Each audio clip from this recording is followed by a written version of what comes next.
absolue, il faut voir que c'est déjà nettement plus que le PIB, le PIB de la Grèce elle-même. Hein. Le PIB de la Grèce est de l'ordre de 200 milliards d'euros. Donc, premier plan, 73 milliards d'euros d'aide au total. Deuxième plan, 165 milliards. Et à chaque fois, ces plans ont été mis en œuvre, comme vous le savez, à la fois par l'Union européenne, représentée par la Banque centrale européenne et par la Commission européenne, et par le FMI. Cette appellation de Troïka, qui est fait Flores, qui désigne en fait cette association de ces trois grands acteurs financiers internationaux, l'Union européenne, enfin la Commission européenne, la Banque centrale européenne et le Fonds monétaire international. Mais il faut bien voir que la solidarité vis-à-vis de la Grèce, c'était quand même essentiellement l'Union européenne, via ce Fonds européen de solidarité financière. Puisque le FESF, dans le premier plan, a abondé 53 milliards, alors que le FMI en a abondé 20 milliards. Et dans le second plan, on est tout à fait dans un ordre de proportion radicalement différent. L'Union européenne a mis 148 milliards et le Fonds monétaire international 8 milliards. Donc le FMI est important pour la caution internationale qu'il apporte, parfois pour son expertise aussi, même si elle a pu être mise en cause, parfois à juste titre, en tout cas en ce qui concerne la modélisation macroéconomique et de l'impact des politiques qu'elle a recommandées. Mais en termes de solidarité financière, c'est essentiellement l'Europe qui aide d'investir. Alors, tous ces milliards, il ne faut pas non plus vous dire que c'est de l'argent donné à la Grèce, comme on peut en avoir l'impression dans l'opinion publique, en particulier en Allemagne. Ce sont des prêts. Et c'est d'ailleurs l'enjeu des psychodrames immobiliers. La Grèce, elle rembourse ses prêts jusqu'à présent. Donc, ce n'est pas non plus une charité totale. Hein. Ce sont des prêts, ces prêts sont remboursés. Donc, voilà.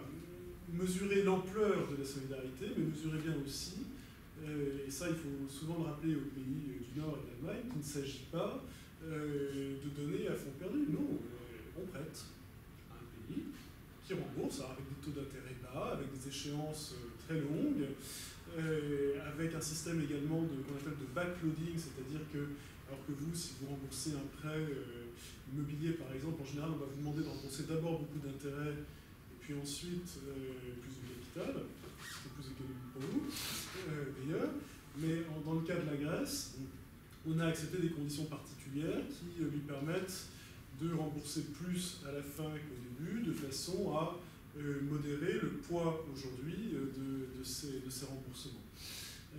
Donc voilà la situation de solidarité financière par rapport à la Grèce, et qui, je le répète, a conduit à la mise en place de mécanismes qui pourraient concerner potentiellement n'importe quel pays.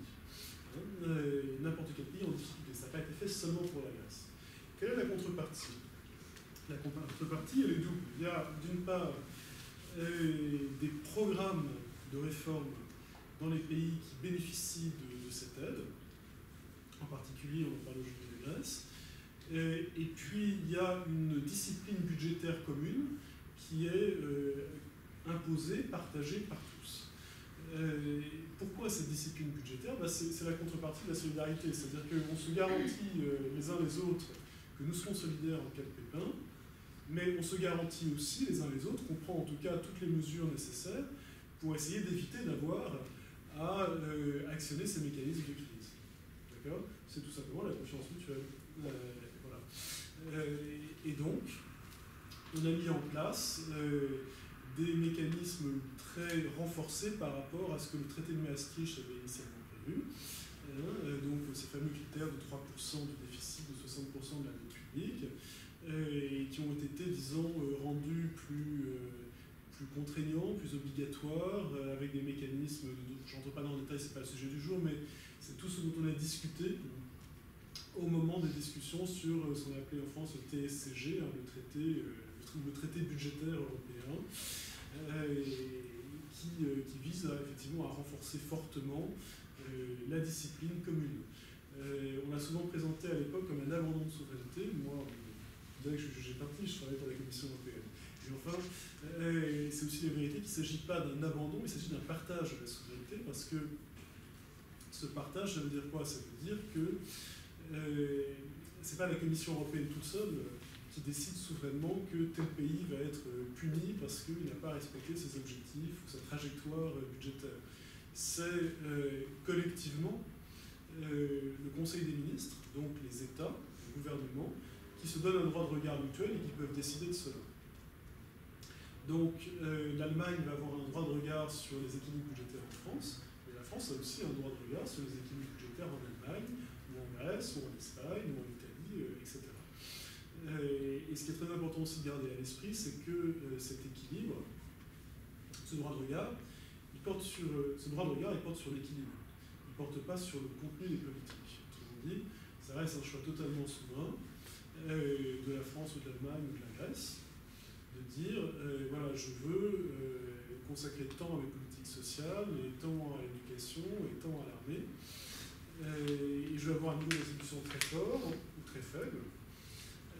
La seule chose que l'on dit au niveau européen, c'est que si vous avez un niveau de redistribution des politiques publiques fortes, il faut qu'elles soient financées. Donc il faut qu'il y ait des ressources suffisamment fortes pour faire en sorte que le différentiel, donc le déficit, soit faible et ne conduise pas à des situations comme en Grèce de dette instrumentale. Voilà. Maintenant, pour les pays comme la Grèce, justement, qui sont en difficulté, qui sont aidés par l'Union européenne, on a mis en place des programmes de réforme. Ces programmes de réforme, supervisés par la Troïka, mais toujours acceptés par les autorités, donc acceptés par le gouvernement grec, par le Parlement grec également, sont des programmes qui vont loin en matière de diminution des dépenses de l'État, augmentation de la capacité de l'État à lever des impôts, de façon à essayer de rétablir un équilibre qui permette de rendre à terme le remboursement de la dette possible. Donc, en Grèce, ce programme a pris la forme, il est connu par les Grecs sous le nom mémorandum. Pourquoi mémorandum? Parce qu'un mémorandum d'accord a été signé en 2010 entre les autorités internationales, cette fameuse Troïka, et les autorités grecques. Ce mémorandum a été aussi ratifié par le Parlement grec à l'époque, et il comprend un plan, si vous voulez, de diminution des dépenses publiques, mais à côté, avec des privatisations, avec des réductions d'effectifs des fonctionnaires, avec des diminutions des salaires publics, toutes sortes de choses de ce genre-là. Et de l'autre côté, d'augmentation des ressources de l'État grec, création d'un cadastre, création d'une administration fiscale efficace capable de lever les impôts, réduction drastique des multiples niches fiscales dont la plupart des Grecs bénéficiaient, mais en particulier les plus riches, etc. etc. Maintenant, ce qu'il faut garder à l'esprit à propos de ce mémorandum et de la façon dont il est appliqué, c'est qu'il y a toujours eu un équilibre subtil, difficile à trouver, entre les orientations imposées, je crois qu'on peut le dire, par les autorités internationales, et puis quand même la souveraineté des autorités grecques, qui, par rapport à cet objectif général d'équilibrage à terme des comptes publics, avait quand même une certaine latitude pour faire payer les uns plutôt que les autres, pour maintenir des politiques plus ou moins sociales, etc. Et une des frustrations que l'on a pu avoir au niveau européen a été que les gouvernements grecs pré-Syriza, donc jusqu'en 2014, ont été assez lents, voire très lents, notamment à lutter contre la corruption et à soumettre à l'impôt les plus riches.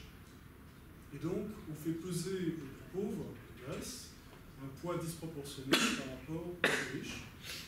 Et c'est d'ailleurs ce que des études récentes ont montré. J'ai encore revu récemment des études qui expliquaient que, de fait, sur ces dernières années, les plus pauvres ont beaucoup plus souffert de la crise que les plus riches.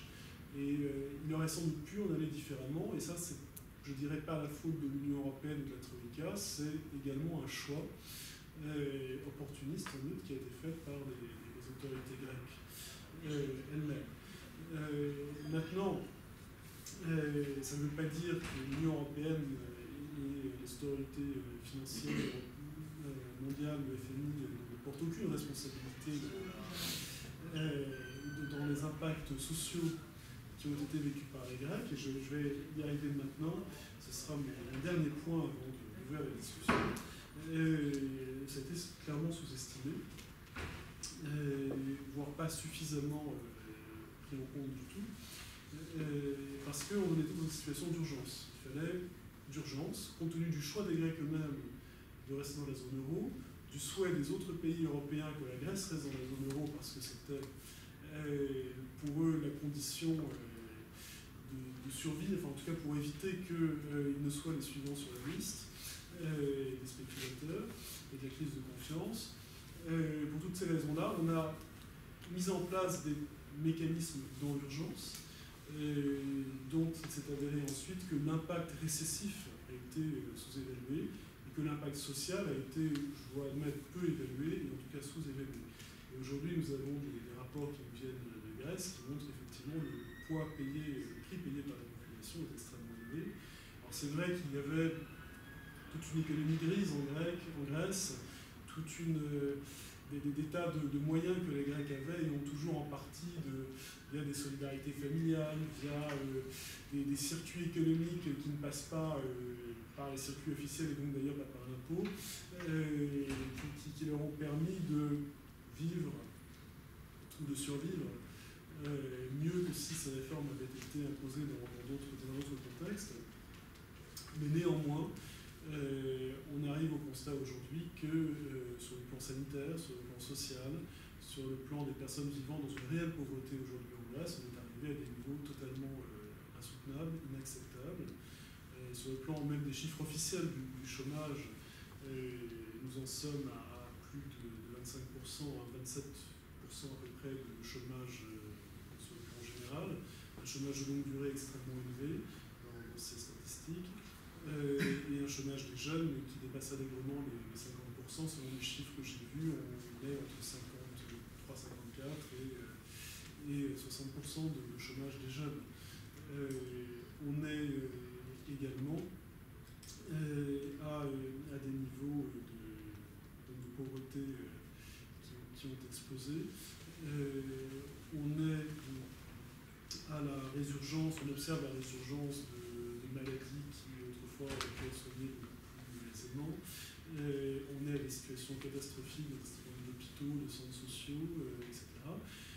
Il faut garder à l'esprit que certes il y avait des mécanismes de solidarité familiale, interpersonnelle, etc.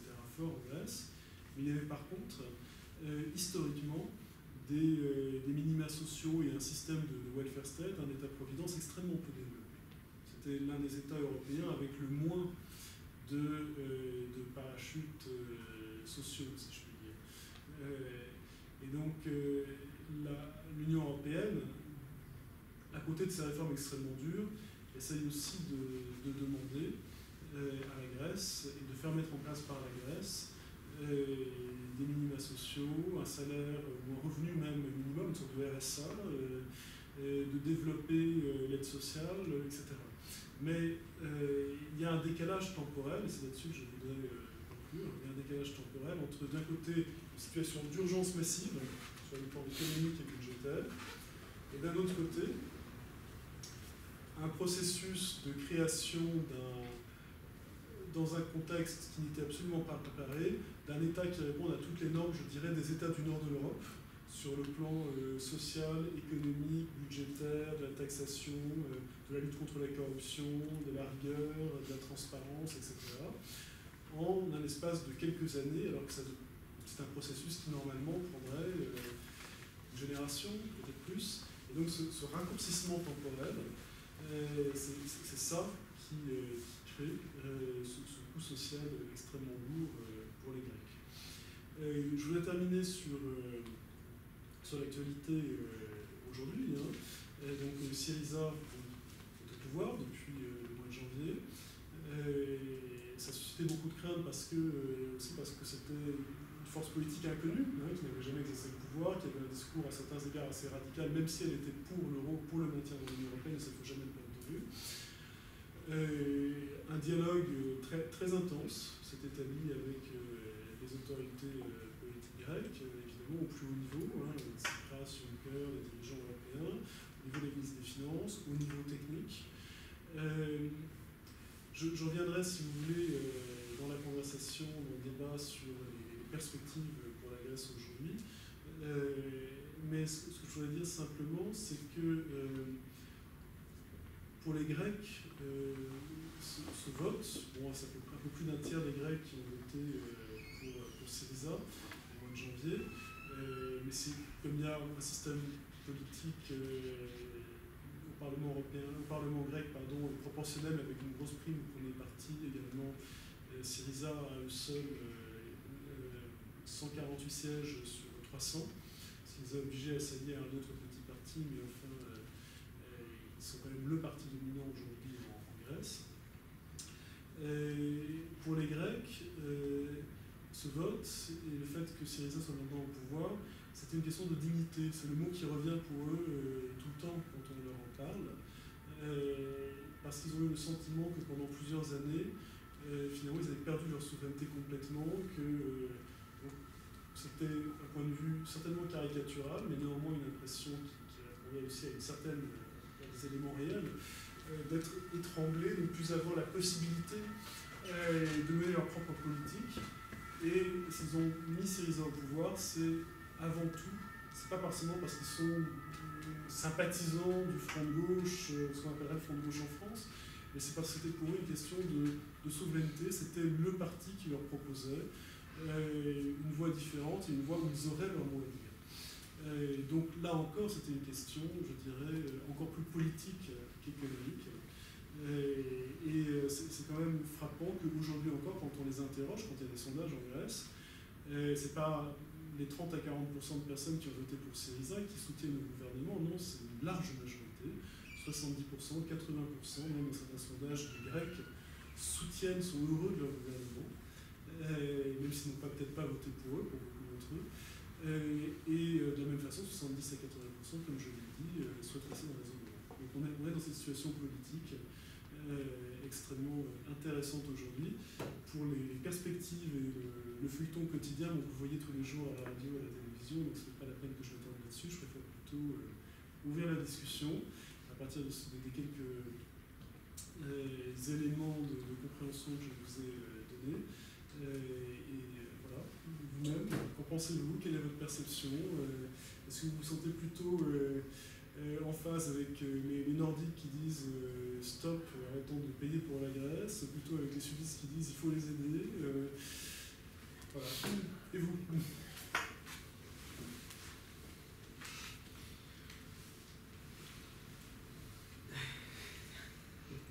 J'ai tellement parlé que je vous ai assommé. Je n'ai pas lu plus longtemps que j'avais prévu de le faire.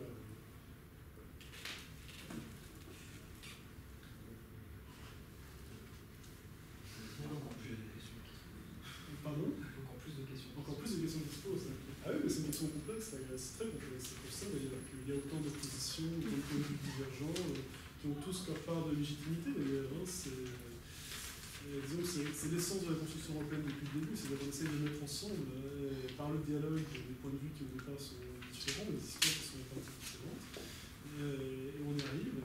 Mais avec la Grèce, c'est un cas extrêmement. Justement, il y a peut-être. Moi, je suis ce qu'on appelle un sceptique. Après, à juste titre ou je sais pas, hein, peut-être que vous aurez raison. Je trouve qu'en Union européenne, il y a tellement de déséquilibre social, industriel, historique, qu'à un moment donné, je pense qu'il va y avoir encore un autre clash comme en Grèce. Par exemple, j'ai vu aux infos que l'Autriche commençait à ne plus garantir ses dépôts bancaires. Je commence à me poser beaucoup de questions sur l'avenir de l'Europe. L'Autriche commençant à ne plus garantir ses dépôts bancaires. Et réfléchissez à ne plus garantir ses dépôts bancaires. Alors, la question de la garantie des dépôts bancaires, c'est une question économique, évidemment, mais qui a été en fait agréée au niveau européen suite à la crise, justement. maintenant, chaque pays doit garantir à hauteur de 100 000 euros les dépôts des épargnants, justement pour éviter les crises de panique qu'on a pu connaître au moment de la crise. Et donc tous les pays normalement ont mis en place des mécanismes à cet effet. Et la seconde étape, qui résoudrait d'ailleurs la question de l'Autriche, et ça se pose en Autriche, j'avoue que je n'étais pas au courant, et qu'on souhaite faire en sorte que cette garantie qui aujourd'hui est d'État puisse devenir une garantie apportée par les institutions financières et qui puisse être européanisée également, de toute façon c'est une solidarité qui joue aussi à ce niveau-là. Mais bon, enfin, j'ai pas connaissance de ça. Maintenant, il y a des débats en permanence dans toute l'Europe sur ces questions économiques et d'autres. Je dirais pas, enfin, ce que vous m'en dites en tout cas ne m'effraie pas. Enfin, c'est pas ça, à mon avis, qui est le critère. Ça n'est pas explosif. On a des discussions de ce type-là tous les jours dans toute l'Europe, et c'est vrai que c'est des discussions complexes maintenant. Pas tellement plus complexes au fond que les discussions qu'on peut avoir en France sur plein de sujets. Ce sont des discussions politiques, et la connaissance de la politique, c'est ça, c'est par le dialogue, plutôt que par les armes et par les conflits, d'arriver à se mettre d'accord sur des sujets sur lesquels on peut avancer ensemble.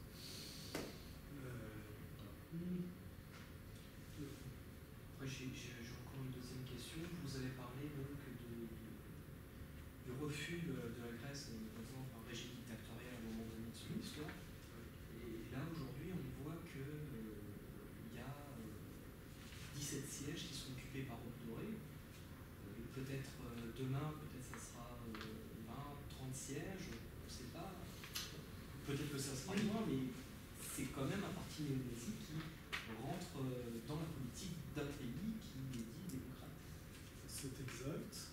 En même temps, je dirais que compte tenu de la situation économique et sociale en Grèce, et compte tenu du fait aussi, puisque Aube dorée a deux chevaux de bataille. Un cheval de bataille qui est sortir de l'Europe, sortir de l'Union européenne, sortir de l'Europe, etc. Et c'est le seul à porter ce discours-là. Un second cheval de bataille qui est anti-immigré, qui est, pour dire les choses simplement, parce que c'est ça sa technique, qu'elles sont la gueule à tous les immigrés, et ensuite je tournais de compte tenu du fait que c'est le seul parti en Grèce à tenir ces deux discours, et donc il a le monopole de cette position politique sur chacun de ces sujets, je pense que le fait qu'aux dernières élections grecques, il n'ait fait que 6% des voix, est plutôt un signe de maturité politique des Grecs. En France, il y a à peine 1% d'extrême droite. Parce que vous n'appelez pas vous le Front National extrême droite. Je ne parle pas du Front National, je parle. J'ai bien compris, mais justement, vous avez un parti politique qu'on peut considérer comme étant d'extrême droite, mais qu'on ne peut pas considérer comme étant néo-nazi, qui porte ce type de sujet. D'accord ? En Grèce, vous n'avez pas un parti politique non néo-nazi qui porte ce type de sujet. Donc c'est pour ça que je pense que voilà, je ne suis pas très inquiet dans le sens où je trouve que voilà, oui 17 sièges, mais c'est parce que c'est un système proportionnel. Au total 6% des donc ça veut dire que 93% du temps, on n'a pas de temps pour entendre. Pour moi, c'est pas un sujet de préoccupation majeur, parce que je trouve qu'au contraire, les Grecs font preuve d'une volonté, certes de changement, mais de changement dans un esprit pro-européen et particulièrement ouvert justement à l'idée européenne, alors qu'on aurait pu attendre d'eux craindre beaucoup plus de fermeture. D'autres réactions par rapport à mon long exposé? Ce serait une question qui est en lien mais qui n'est pas directe avec la crise grecque. Ça serait, connaissant la férocité des spéculateurs, est-ce que vous ne pensez pas que, j'avais entendu qu'il y avait eu la volonté de la Commission européenne, du président de la d'injecter 1 milliard d'euros dans financier. Donc c'est pour savoir si c'était 1000 milliards ou 1 milliard, je ne sais plus exactement, je connais plus les chiffres. Pour savoir si c'est avéré et dans quel but, si c'est une récompense méritée ou pas, en vue du jeu qu'elle joue avec. Alors, je ne suis pas très sûr de ce, vous pouvez, de ce à quoi vous faites allusion exactement. Il y a, alors, je pense, mais je me trompe peut-être, que vous faites allusion à quelque chose qui n'a pas grand-chose à voir, mais rien à voir avec la spéculation. Je suppose en vous écoutant, vous faites référence au plan d'investissement que M. Juncker a proposé, qui est maintenant en cours de discussion entre le Parlement européen et les ministres, qui doivent décider, évidemment, parce que la Commission européenne a fait des propositions, mais ensuite c'est les parlementaires élus au niveau européen et puis les ministres au sein du Conseil des ministres qui prennent les décisions. Ce plan d'investissement, ça n'a rien à voir avec la spéculation. C'est pas, enfin voilà, c'est disons que quand on parle d'instruments financiers, il y a à boire et à manger. Il ne s'agit pas de produits dérivés, il ne s'agit pas de rien de ce genre-là. Il existe parmi les institutions européennes un organisme qui s'appelle la Banque européenne d'investissement. C'est une banque publique qui est très comparable à la Caisse des dépôts et consignations en France. C'est une banque publique, qui est la banque publique de l'Union européenne, et qui intervient par des prêts essentiellement, et un petit peu, mais pour aider les PME, si vous voulez, en Europe, par des prises de participation au capital, des instruments financiers de ce genre-là, via une de ces filiales qui s'appelle le Fonds européen d'investissement. Cette banque, elle est publique, ses capitaux sont publics, c'est les États de l'Union européenne qui l'abondent. Elle a un triple A sur les marchés financiers mondiaux, donc c'est peut dire qu'elle ne prend pas de risque, c'est extrêmement sûr. Et elle a pour fonction de financer des projets qui répondent aux intérêts de l'Union européenne, des grandes politiques de l'Union européenne et de ses États. Donc, par exemple, elle a financé beaucoup de choses dans la région, des tramways, à Marseille. Je suis désolé à Toulon, je ne sais pas qu'on parlera de la BU, je n'ai pas regardé, mais je sais qu'à Marseille, elle a financé la réfection des hôpitaux, de la PHP, qu'elle finance également des projets. Peut-être qu'elle finance des choses à l'université, parce que je sais qu'à Marseille, en tout cas, elle finance des grands projets de réfection de l'AMU, l'Université d'Aix-Marseille, et que ça fait partie d'une participation assez forte de la Banque européenne d'investissement au financement du plan Campus en France. Donc, c'est pour vous donner des exemples du type d'investissement de la BU. Et M. Juncker, sa vision politique, c'est de dire bon, on ne peut pas avoir juste une politique d'austérité, il faut aussi avoir une politique de relance par l'investissement. Pour ce faire, il faut qu'on utilise mieux la Banque européenne d'investissement, qu'on lui donne plus de moyens pour investir aussi dans des projets un peu plus risqués, mais qui peuvent avoir plus de bénéfices, si ça marche, pour l'économie. Pour soutenir des PME, par exemple, c'est ce dont je parlais tout à l'heure.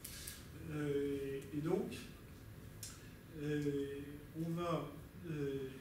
puisqu'elle doit garder son triple A, c'est important, pour justement ne pas faire prendre de risques considérés à cette banque et qu'elle puisse continuer aussi d'emprunter justement sur les marchés mondiaux aussi à des taux très bas. On va mettre en place un fonds de garantie qui va prendre en charge la garantie de la partie la plus risquée de certains projets, ou de projets plus risqués que ce que la Banque européenne d'investissement pourrait normalement faire. D'accord ? Et ce fonds de garantie va être financé par le budget européen, pour l'essentiel, à hauteur au total, donc en fait c'est en partie des fonds de l'Union européenne, en partie des fonds propres de la BEI qui sont mis ensemble, à hauteur de 21 milliards d'euros, pour garantir le risque un peu plus élevé des projets qui vont pouvoir être financés grâce à ça par la Banque européenne d'investissement, de façon à relancer l'investissement et la confiance aussi au niveau européen.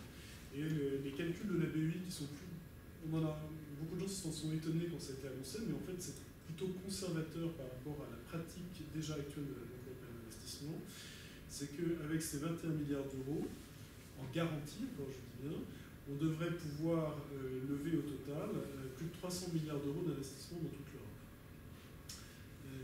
Donc voilà le principe. L'idée, c'est pas de perdre ces 25 milliards d'ailleurs, c'est que lorsqu'un projet capote, évidemment, la garantie va être actionnée, mais la grande majorité des projets ne va pas capoter, vont rembourser évidemment les prêts, et lorsqu'ils seront achevés, ça va libérer la garantie qui pourra servir pour autre chose, etc. etc. Donc voilà le processus. En fait, c'est un plan de relance des investissements via un fonds de garantie. Ça n'a rien à voir avec la spéculation. Je dirais qu'au contraire, sur le plan européen, puisqu'on parlait de spéculation, le côté austérité, le côté investissement, enfin, ce qu'on appelle austérité, c'est-à-dire d'avoir une politique de modération des déficits, ça vise, contrairement à ce que j'entends très souvent, exactement le contraire de ce dont on accuse l'Union européenne, c'est-à-dire ça vise à réduire la voilure des États qui est exposée à la spéculation internationale. Parce que, je vous disais tout à l'heure, en France, 40 milliards d'euros, premier budget de l'État, c'est les intérêts de la dette. Donc c'est justement l'exposition, ces 40 milliards d'euros, c'est l'exposition de l'État français à la finance internationale. Si vous réduisez, si vous arrivez à réduire le montant de la dette, non seulement vous réduisez la part des finances de l'État qui s'évapore en intérêt sur les marchés mondiaux, donc vous lui donnez plus de marge de manœuvre pour ensuite investir dans des choses utiles, mais aussi vous réduisez son exposition à la spéculation internationale. Et c'est ça qu'on veut pour tous les États mondiaux. Ça me donne un petit peu le temps, ces chiffres, mais là je suis sur l'Eurostat du 21 avril, donc Ouais. le 21 avril. Je vois dette publique de la Grèce, 317 milliards. C'est cohérent avec les chiffres que je vous ai dit. Portugal, 225 milliards. Irlande, 203 milliards. Chypre, 18 milliards. On a la Belgique à 428 milliards. On a la dette espagnole à 1033 milliards. La dette française à 2037 milliards. Beaucoup de dettes par rapport au fonds de garantie de 21 milliards. 500 milliards. Ah 500 non, le fonds de garantie, ça n'a rien à voir. Attendez, le fonds de garantie, oui, ça n'a non, rien à voir mais avec par la dette. exemple, c'est une paille comparé à. Prenez toutes les dettes cumulées de. Oui, mais il faut comparer les choses à ce à quoi elles sont comparables. Comparer avec la dette des États-Unis, vous verrez que vous avez encore beaucoup plus étonné. C'est pas ça. Mais voilà. Donc, c'est pour ça, évidemment, qu'on a cette politique dont j'ai parlé, qu'on appelle de rigueur, voilà, pour essayer de modérer les déficits et progressivement réduire la dette. Exactement pour ça. Maintenant, il faut comparer ces chiffres à deux autres, qui sont le PIB de chacun des pays, et deux, c'est pour ça que voilà, c'est pas la France, elle a une dette beaucoup plus élevée, mais qui en proportion à son PIB représente 95% et pas 170% comme en Grèce. Voilà. Mais deuxièmement et surtout, les capacités des États à honorer cette dette. Donc, quelles sont les recettes de l'État, quel est son déficit, et qu'est-ce que représentent les intérêts de la dette par rapport à ça. En France, donc je vous dis 40 milliards par an d'intérêts, c'est beaucoup. De notre point de vue, c'est trop. Mais sur un budget de l'État qui doit représenter quoi, 300 milliards, 330 milliards d'euros à peu près par an en France, ça reste dans les capacités de l'État français. Il n'y a pas de crise de confiance vis-à-vis de la capacité de la France à honorer sa dette aujourd'hui. Il pourrait y en avoir une si les déficits continuaient partaient sur des trajectoires non soutenables. Mais pour l'instant, il n'y a pas de crise en France. L'État a les moyens. Voilà, donc oui, ces chiffres sont considérables, bien sûr, bien évidemment. Maintenant, on n'est pas dans les mêmes ordres de grandeur quand on parle de la dette et des remboursements annuels. Parce que si on regarde, voilà, la dette, c'est un stock énorme et qui sera remboursé sur 20, 30, 40 ans. Donc voilà. Si vous regardez sur un an, le chiffre qui me semble pertinent, c'est les intérêts, c'est 40 milliards pour la France, par exemple. Donc là, les 300 milliards du plan Juncker, qui est un plan sur 2 à 3 ans, commence à être un peu plus pertinent, si vous voulez. D'autant plus que c'est un chiffre auquel s'ajoutent les contributions nationales. Il y a déjà 6, à ma connaissance, banques nationales, style Caisse des dépôts en France, etc., qui ont annoncé leur intention de participer à ce plan à hauteur pour la France, par exemple, de 8 milliards, avec des effets multiplicateurs derrière en plus. Donc, au total, par rapport à l'investissement public dans l'Union européenne, on a quelque chose qui est quand même significatif.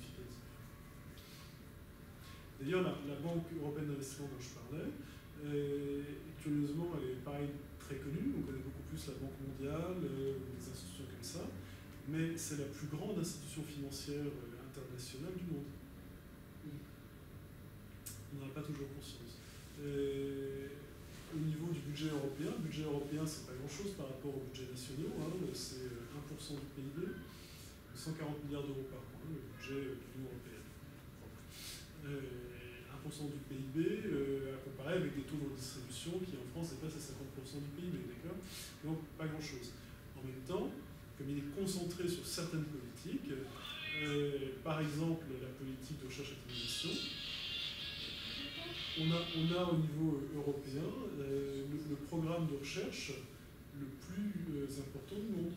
10 milliards d'euros par an, à peu près, même plus, qui sont consacrés à financer les universités, les centres de recherche, les chercheurs européens via ce programme de l'Union européenne. Donc, il y a des éléments, comment dire, on est souvent, voilà, quand on cite des chiffres dans l'absolu, on peut avoir le tournis, vous avez tout à fait raison. Mais il faut toujours les comparer à des chiffres comparables qui nous permettent de voir est-ce que c'est soutenable ou pas, est-ce que c'est bien ou pas par rapport à ce qui se fait ailleurs, etc. S'il y a d'autres sujets d'ailleurs que la Grèce qui vous intéressent, je crois qu'on avait prévu de rester jusqu'à midi, moi je suis à votre disposition.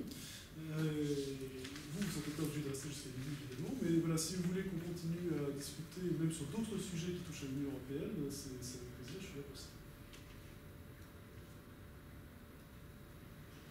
Bon. Oui. Alors j'avais une question en effet juste concernant aussi la question de la Grèce. Qu'est-ce que vous en pensez des exigences de la Troïka en effet envers la Grèce? Parce qu'on a fixé comme objectif à la Grèce que sa dette nationale représente 120% du PIB en 2020 et en même temps on est en 2015 et elle représente 174 ou 170%. Discuter des chiffres et des objectifs à terme à l'infini. Disons que cet objectif de 120% en 2020, il faut voir aussi qu'il a été fixé en 2010-2011. Il n'a pas été remis en cause jusqu'à présent, mais en même temps, il est clair aussi dans le mémorandum et dans la façon dont il a été appliqué que d'année en année, on révise en tout cas les trajectoires et les exigences pour l'année en cours et l'année qui vient en fonction de l'évolution économique de la Grèce, de la situation, etc. Donc je pense qu'au final, si c'est pas 120% en 2020, enfin preuve de pragmatisme, ce qui est important, c'est que sur le plan financier, on est arrivé déjà à stabiliser la dette. Et bon, là maintenant, dans une période de la dette américaine, en proportion du PIB, on est dans une période de grande inconnue. Alors ce qu'on peut dire, c'est que sur le plan des fondamentaux économiques, avec un poids, un coût social extrêmement élevé, néanmoins on est arrivé à assainir très largement la situation de la Grèce, pas sur le plan du poids de la dette qui reste énorme évidemment. La Grèce aujourd'hui, elle a déjà en 2014, elle était en déficit de moins de 3% par rapport au déficit public de moins de 3%, mais en excédence structurelle. C'est-à-dire qu'avant le remboursement de la dette, si on ne tient pas compte du remboursement des intérêts de la dette et du capital de la dette, l'État grec a plus de recettes que de dépenses aujourd'hui. En termes d'horizon économique, après des années de récession de 2009, 2011, j'ai les chiffres là, 2009 moins 2%, 2010 moins 4, 2011 moins 7, 2012 moins 7,5, 2013 moins 3,4%. Donc vous imaginez une récession de cette ampleur sur tant d'années, quel coût social et quel coût économique pour la destruction de l'appareil économique de la Grèce, mais 2014 plus 5%. Et une prévision, mais bon, qui sont maintenant avec des grands points d'interrogation parce que ça dépend de la capacité de l'Eurogroupe et de la Grèce en particulier à se mettre d'accord sur un programme de réforme, sur le financement justement sur les financements dont elle a besoin. Mais on prévoyait a priori quelque chose de l'ordre de 3% de croissance cette année et plus encore l'année prochaine. Donc la Grèce a retrouvé un chemin de croissance. l'année dernière, elle est retournée sur les marchés financiers mondiaux parce que la confiance était revenue. Donc pour l'instant, on est dans une période transitoire de crise de confiance à nouveau parce qu'on ne sait pas trop ce que le gouvernement arrive à faire, si on va arriver à se mettre d'accord, etc. Et ce qui est intéressant, c'est que vous parlez de la Troïka. Alors c'est en partie une question de symbole, mais pour les Grecs, pour Syriza, c'est très important de dire la Troïka, c'est fini. Et du coup, maintenant, on ne parle plus de la Troïka, on parle du groupe de Bruxelles. Alors pourquoi le groupe de Bruxelles? Parce que c'était important symboliquement que ça ne se passe plus en Grèce, et plus voilà, les gars en costume cravate qui se dirigent voilà, à Athènes pour imposer la condition dans la perception publique, mais que ce soit plutôt les Grecs, le gouvernement grec, qui vient négocier d'égal à égal avec les institutions européennes au sein du Conseil des ministres, au sein de l'Eurogroupe, etc. Le FMI a toujours un rôle, la Banque centrale européenne a toujours un rôle, évidemment. Mais on parle volontairement, on ne parle plus de Troïka, et volontairement, on fait les choses aussi quand même un petit peu différemment avec ce gouvernement. Et notamment, on a bien conscience du fait que Syriza a été élu sur un programme. Certes, tout ce programme ne pourra pas être mis en œuvre, tout de suite, mais il y a des éléments importants, d'ailleurs, qui viennent mener un certain nombre de mesures d'urgence pour la lutte contre la pauvreté, par exemple, qui viennent de décider par Syriza, j'ai vu ça ce matin ou hier, je ne sais plus. Voilà, c'est bien. C'est important que le gouvernement grec puisse aussi rééquilibrer un petit peu sur le plan social son programme de réforme. Et le président Juncker, dont vous parliez, n'a pas attendu l'arrivée au pouvoir de Syriza pour le dire, puisque déjà dans son programme par lequel, sur la base duquel il a été élu par le Parlement européen pour devenir président de la Commission européenne, il y avait un programme de 10 points, 10 priorités. Parmi celles-ci, il y avait rééquilibrer l'économie et le social. Il y avait faire en sorte, en particulier dans des pays comme la Grèce, d'autres pays qui pourraient être en difficulté à l'avenir, on prenne vraiment en compte l'impact social des réformes et pas simplement l'impact économique. C'est pour ça aussi d'ailleurs qu'il a chargé un de ses vice-présidents d'être à la fois en charge de l'économique et du social, de façon à ce que les deux soient pris en compte ensemble, dans le même mouvement. Donc ça correspond aussi à une orientation de la Commission européenne. Pas l'arrivée au pouvoir de Syriza, hein, mais le fait de rééquilibrer l'économie et le social dans la zone possible. Voilà. Vous vouliez aussi intervenir? Oui, bonjour. Alors moi j'ai une question au vu des explications que vous nous avez fournies. Donc, je suis un peu une novice, mais je suis pas trop eurosceptique, même pas du tout. Mais je me demandais si on n'avait pas intérêt à remettre en question justement les intérêts de la dette par rapport qu'on impose au pays. Remettre en question les intérêts de la dette. C'est toute l'histoire de la confiance en fait. La question c'est qu'est-ce que vous voulez? Est-ce que vous voulez maintenir la Grèce ou les autres pays qui peuvent se trouver dans la même situation avec une réputation d'État ou d'acteur qui est sûre pour les investisseurs, et donc conserver à la Grèce la possibilité de se tourner vers les marchés financiers. Aujourd'hui, vu le niveau de sa dette, justement, elle est véritablement étranglée, la Grèce. C'est-à-dire qu'elle a besoin de se tourner vers les marchés financiers pour financer sa dette. Et donc, pour avoir la réflexion de l'État sûr, évidemment, il faut que vous pouvez renégocier votre dette, comme nous on le fait en tant que particulier, évidemment. Donc, accepter une diminution des taux d'intérêt, ça a été fait. Accepter un échelonnement de la dette, ça a été fait. On a aussi imposé aux acteurs privés, aux banques européennes, là, une vraie réduction de la dette vis-à-vis de la Grèce, à 50 milliards d'euros. Pardon? C'était le haircut. C'était le haircut, parce qu'on appelle effectivement en français, tout à fait. Voilà. Qui est passé sur la télévision. Oui, tout à fait, c'est beau, je rappelle ça un peu chou, réduction tout simplement. Mais bon, ça c'est ce que les journalistes ont décidé. Donc le haircut, effectivement, ça consistait en réduction pour les acteurs privés de la dette. Mais on a décidé en même temps, il y a un souci, de conserver son capital de confiance intact vis-à-vis des grands acteurs publics, des grandes institutions financières publiques, et donc de ne pas avoir de haircut pour la partie publique de la dette. Ça reste son choix aujourd'hui. Maintenant, si décider un jour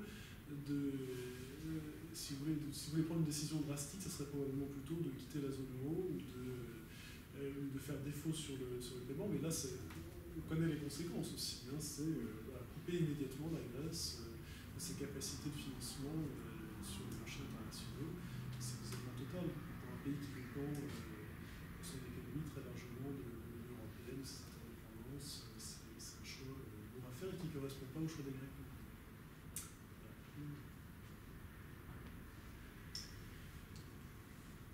D'autres éléments qui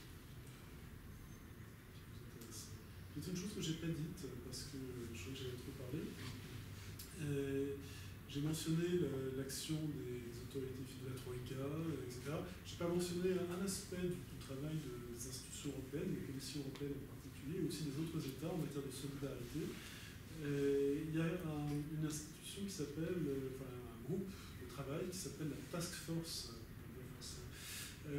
pour la Grèce, qui est composée d'une grosse cinquantaine, entre 50 et 100 personnes, qui travaillent à plein temps pour la Grèce, qui a été mis en place au mois je ne sais plus, en 2010, avec un rôle très simple qui est là vraiment d'aider concrètement la Grèce, pas imposer des réformes à la Grèce, mais l'aider sur le plan technique à mettre en place les réformes nécessaires. Par exemple, là, des réformes plutôt positives, c'est-à-dire mettre en place un cadastre, mettre en place une administration d'impôts efficace, lutter contre la corruption, et puis identifier des projets utiles pour l'économie grecque ou pour la société grecque qui puissent être financés par les fonds européens. Puisqu'il y a, comme partout en Europe, des fonds européens, des financements européens qui sont consacrés à aider le développement de la Grèce. Ça s'appelle les fonds structurels et les fonds de cohésion. Fonds social européen, Fonds européen de développement régional et fonds de cohésion. Ça a représenté sur la dernière période 20 milliards d'euros. Et un des problèmes de la Grèce, comme d'un certain nombre de